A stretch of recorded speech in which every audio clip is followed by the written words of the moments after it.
When the Chinese People's Liberation Army analyzed Western forces entering Korea in late 1950, their assessment of Australian troops was almost pitying. According to PLA intelligence briefs, documents that would not be declassified until the 1990s, Australian units were categorized as secondary British colonial forces with limited combat value. The assessment noted small unit size, light equipment, and dependence on American logistics as critical vulnerabilities. The expectation was explicit. Australian forces would collapse under numerical pressure, just like nationalist Chinese forces had collapsed during the Civil War. Superior numbers, aggressive night infiltration, and a willingness to accept casualties would break them. It was not arrogance. It was pattern recognition based on recent, overwhelming success. The PLA had spent the previous 4 years defeating armies that outnumbered them on paper. They understood that raw numbers meant nothing if the enemy's command structure froze under pressure, if soldiers retreated when flanked, or if units needed permission to adapt. And Western armies, in Chinese assessment, did all of these things. They were materially superior, but doctrinally brittle. Hit them hard enough, surround them, cut them off, and they would break. The Australians would be the same. Small, isolated, far from home, facing an enemy willing to die in waves to achieve a breakthrough. The first major test came in April 1951 at a place called Kapyong. The 3rd Battalion, Royal Australian Regiment, 3RAR, was positioned on Hill 504, a terrain feature controlling a valley approach to Seoul. The battalion numbered approximately 700 combat soldiers.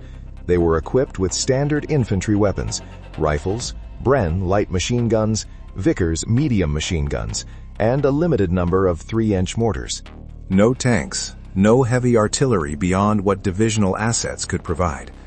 They were ordered to hold the hill against the Chinese Spring Offensive, a massive push involving multiple PLA divisions with the objective of recapturing Seoul and destroying UN forces south of the 38th parallel.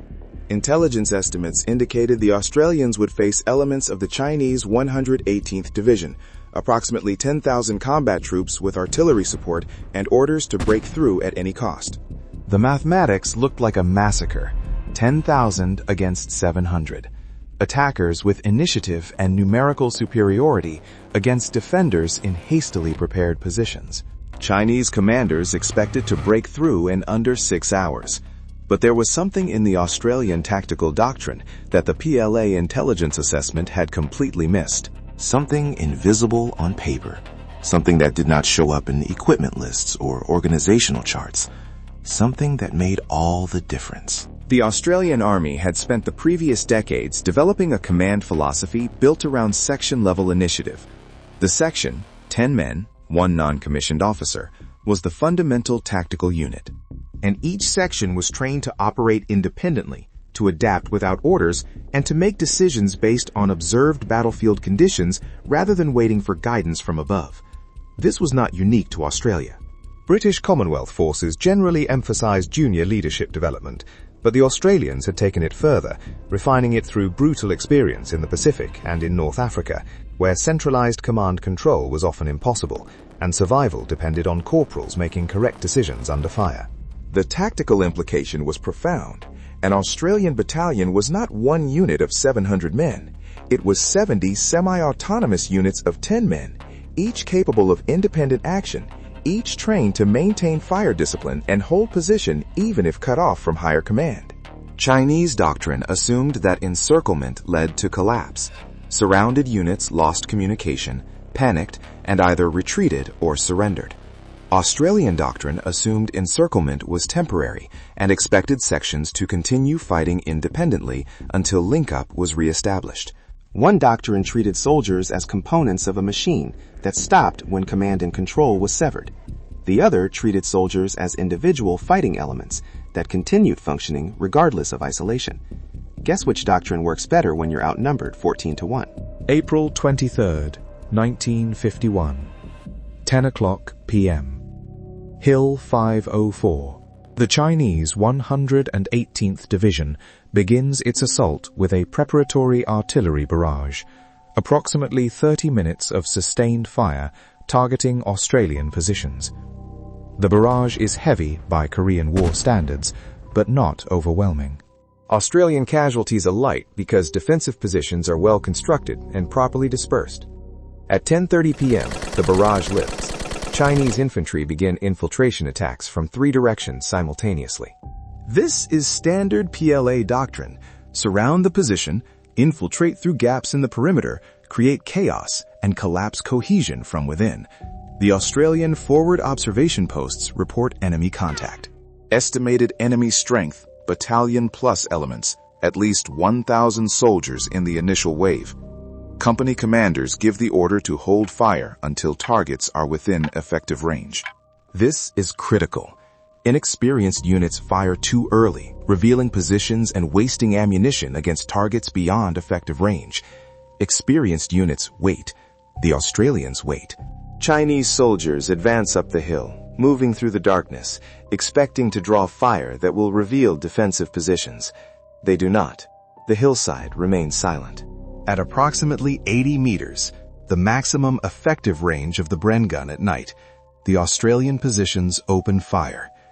Every section opens fire simultaneously. 70 Bren guns, 70 rifles with fixed bayonets, interlocking fields of fire pre-registered during daylight, all engaging at once. The entire forward slope of Hill 504 becomes a kill zone. The first Chinese wave is shattered in under 2 minutes. Survivors withdraw into dead ground and regroup. At 11:15 p.m., the second wave attacks from a different axis. Same result. Fire discipline holds. Chinese soldiers reach the kill zone. Australian sections engage with controlled, devastating fire. The attack collapses. Third wave at midnight. Fourth wave at 1 o'clock a.m. Each time the pattern repeats. Infiltration, approach, disciplined fire, Chinese withdrawal. But now the Chinese adjust tactics. Instead of a frontal assault, they attempt deep infiltration. Small groups bypass the main defensive line, get inside the perimeter, and create chaos from within. Several Chinese squads succeed. They penetrate the Australian positions, moving between sections, attempting to create panic and disruption. Here is where the section-level initiative doctrine proves decisive. An Australian section that finds itself with Chinese soldiers behind it does not wait for orders. The section commander, a corporal or lance corporal, makes an immediate decision. Half the section maintains outward-facing fire to prevent a frontal assault. Half the section turns inward to eliminate the infiltrators. No radio call to company headquarters. No request for instructions. Just immediate, autonomous tactical adaptation at the 10-man level.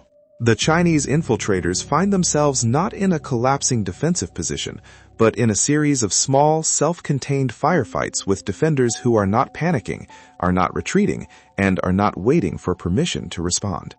By 3 o'clock in the morning, Chinese forces have committed approximately 5,000 soldiers to the assault on Hill 504. Australian casualties are mounting. Ammunition is running low. Soldiers are wounded. Positions are being hit by Chinese grenades and small arms from multiple directions. But the defensive line has not broken. Not one section has abandoned its position. At 4 o'clock in the morning, the Chinese commit their reserve, another full regiment, approximately 3,000 fresh troops, in a simultaneous assault from all directions with the objective of overwhelming the defenders through sheer mass. This is the moment when, in every previous PLA engagement against surrounded forces, the defense collapsed. Exhausted, outnumbered, cut off from resupply, facing fresh enemy troops, this is when units break. The Australians do not break. They are low on ammunition. They are calling in defensive artillery fire danger close, shells landing within 50 meters of their own positions because Chinese soldiers are that close to the trench line. Some sections resort to throwing rocks and fighting hand-to-hand when their ammunition runs out.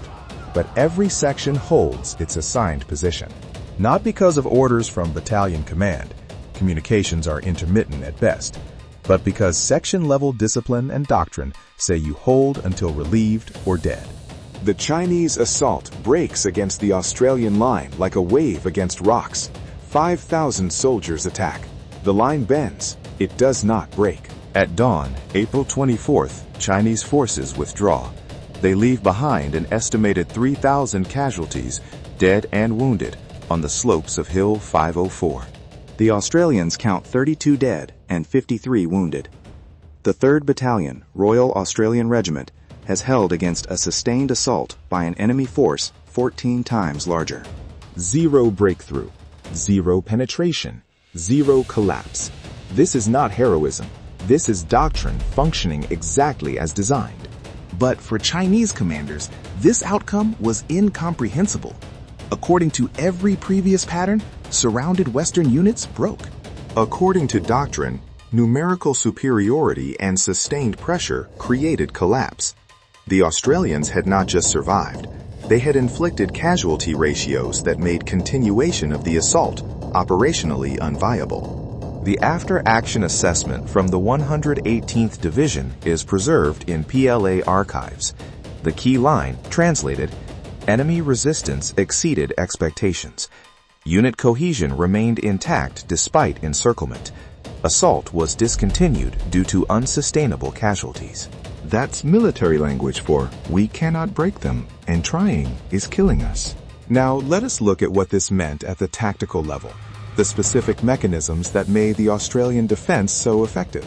Standard PLA offensive doctrine relied on human wave tactics, not mindless charges, but coordinated mass assaults designed to overwhelm defensive fire through sheer numbers. The calculus was straightforward. A defensive position can only kill so many attackers per minute. If you attack with enough soldiers, accepting the casualties in the kill zone, you eventually break through. This doctrine worked devastatingly well against nationalist Chinese forces, whose defensive fire discipline collapsed under pressure. It also worked against some UN forces in Korea, who panicked when outnumbered and flanked. It did not work against the Australians, because Australian fire discipline never collapsed. A Brin gun section, properly deployed, can sustain approximately 120 aimed rounds per minute. With 70 Brin gun positions on Hill 504, that's 8,400 rounds per minute of sustained, accurate fire. But the key is not volume, it's consistency. The Australian doctrine emphasized controlled bursts, ammunition conservation, and sustained fire over time, rather than panic dumping. When sections came under pressure, they did not spray bullets wildly. They maintained aimed fire, conserved ammunition, and continued engaging targets methodically, even when surrounded. This meant that the kill zone never weakened. The Australians were not running out of ammunition and creating gaps. They were managing consumption and maintaining pressure consistently across the entire defensive perimeter. For attacking Chinese forces, this created an impossible problem. There was no weakening of defensive fire over time, no opportunity to exploit ammunition depletion, no moment when pressure suddenly dropped and breakthrough became possible. Every assault wave faced the same intensity of defensive fire as the first wave. The cumulative casualties mounted, but the defensive effectiveness never degraded. That's the difference between soldiers fighting as individuals versus soldiers fighting as disciplined sections under experienced non-commissioned officer leadership. But the real devastation was psychological. Chinese soldiers in subsequent interviews conducted decades later described Australian defensive fire as mechanical. Not frenzied, not panicked, just steady, continuous, and utterly indifferent to how many attackers were coming. One PLA veteran interviewed in the 1990s described it this way: "We knew if we charged hard enough, most armies would break. We could see them breaking. Fire became wild, then stopped. Then we were through." But the Australians never stopped. The fire never became wild. It just continued, steady, every time we came. After a while, you realized they were not going to break. They were going to kill you or you would retreat. There was no third option. Steady, mechanical, indifferent to numerical superiority. That is not courage. That is training so deeply embedded that it functions automatically under maximum stress. And the sound of the Bren gun became part of that psychological effect.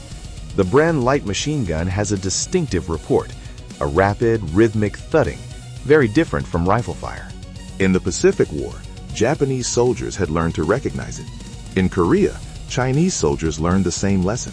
When you heard that sound at night, you knew you were facing Commonwealth troops. And if that sound remained steady, controlled bursts, not panic fire, you knew you were facing experienced troops who were not breaking. At Kapyong, the sound of Bren guns continued all night. Steady, controlled, never frantic. Chinese soldiers attacking uphill 504 could hear it and knew before they reached the kill zone that the defenders were not panicking. The sound that should have weakened and stopped as ammunition ran low never stopped. The sound that should have become irregular and desperate remained disciplined. That sound became the acoustic signature of tactical failure. Hear the Bren. Realize the position is not breaking. Take casualties. Withdraw. By dawn, the distinctive thudding of 70 Bren guns had become the sound Chinese soldiers associated with an assault that was not going to succeed. Now let's examine what the Australian defense actually achieved in measurable terms. 700 soldiers held a 2.4-kilometer defensive perimeter against an attacking force exceeding 10,000 across a sustained engagement lasting 8 hours. The casualty exchange ratio was approximately 94-1 in favor of the defenders, 3,000 Chinese casualties versus 32 Australian dead. Those numbers are not explainable by terrain advantage alone. Hill 504 was defensible, but it was not a fortress. The Australians had one night to prepare positions. They had no wire obstacles, no mines, and no prepared fortifications beyond hastily dug trenches and fighting positions. The advantage was not terrain, it was doctrine. But let us put this in broader operational context. The Chinese Spring Offensive committed approximately 337,000 PLA troops with the objective of destroying UN forces and recapturing Seoul. The offensive achieved initial success. United Nations forces withdrew from multiple positions, and Chinese forces advanced significantly, except where they encountered the Australians. At Kapyong, the Australian battalion held the valley approach. The Chinese could not bypass the position without exposing their flank. They could not ignore it without leaving a defended position in their rear. They had to break through. They tried for 8 hours with a full division and failed. That single battalion, holding for one night, delayed the entire Chinese offensive on that axis by 48 hours. The delay allowed United Nations forces to establish defensive positions further south and brought the offensive to a halt short of its objectives. One battalion, 700 soldiers, operationally decisive, not through counterattack or maneuver, but through the simple act of refusing to break. This is the industrial logic of force multipliers. When a small unit can hold against vastly superior numbers, the attacker's numerical advantage becomes a logistical liability. Every hour the Australians held, the Chinese were burning supplies, expending ammunition, and taking casualties without achieving a breakthrough. By dawn, continuing the assault was operationally irrational. The position had to be bypassed, which meant the offensive axis had to shift, leading to delays, reorganization, and lost momentum. One battalion created operational effects far beyond its size because it could not be broken by conventional means. After Kapyong, something changed in Chinese operational planning. Documents from People's Liberation Army Division headquarters, again declassified in the 1990s, show a marked shift in how Australian units were assessed. Prior intelligence summaries listed them as light infantry, limited combat value. Post-Kapyong assessments listed them as highly effective defensive forces, recommend avoiding direct assault unless overwhelming force superiority is confirmed. Recommend avoid, not recommend caution, not recommend preparatory bombardment. Recommend avoid direct assault entirely unless you have such overwhelming force that casualties become acceptable. That's not a tactical adjustment. That's institutional recognition that attacking Australian positions costs more than it is worth. Further evidence comes from United Nations intelligence reports tracking Chinese unit movements. After May 1951, there are multiple documented instances of Chinese forces disengaging or altering attack routes when Australian unit identification was confirmed through signals intelligence or prisoner interrogation. In one incident in July 1951, A Chinese regiment preparing to assault a United Nations defensive position withdrew after captured documents revealed the position was held by 1st Battalion, Royal Australian Regiment. The attack shifted to a different axis entirely, targeting American positions instead. An American battalion commander at the time wrote in his diary, "The Chinese apparently decided we were the softer target." Cannot say I blame them. I would not want to attack the Aussies either, after what happened at Kapyong.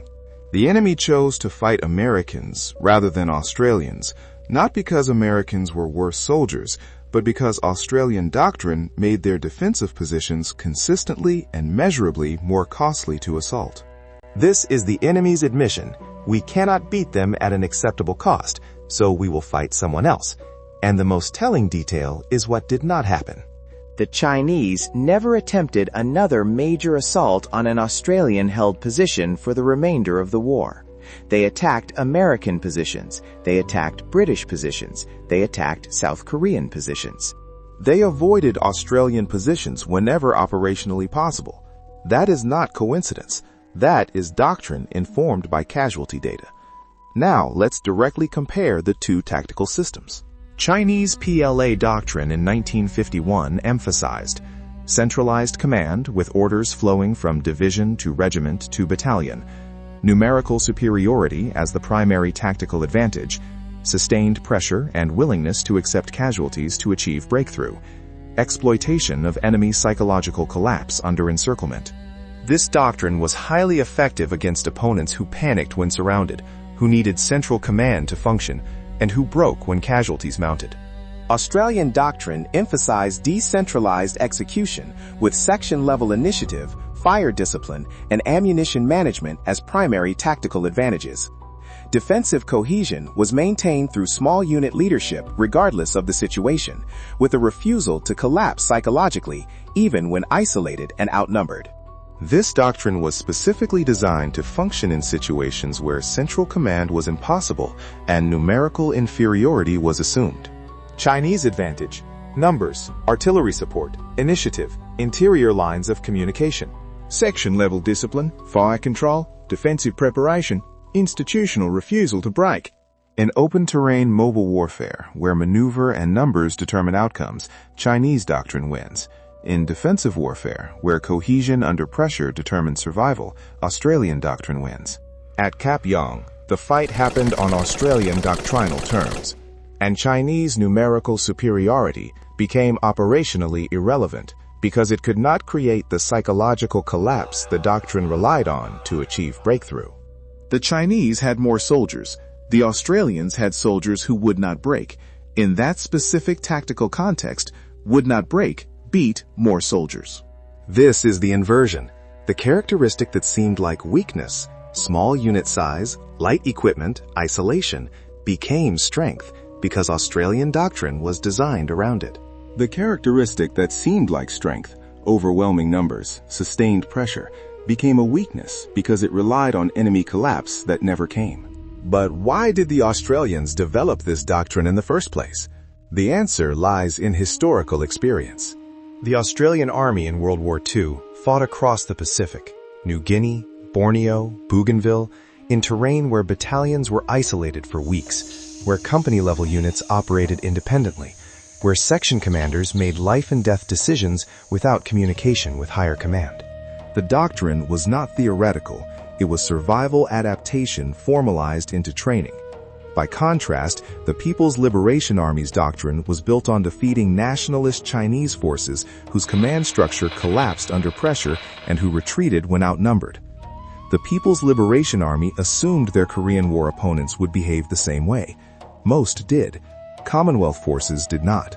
And the Australians did not, because their institutional experience had taught them that cohesion under isolation was the only thing that mattered when you could not retreat and could not get help.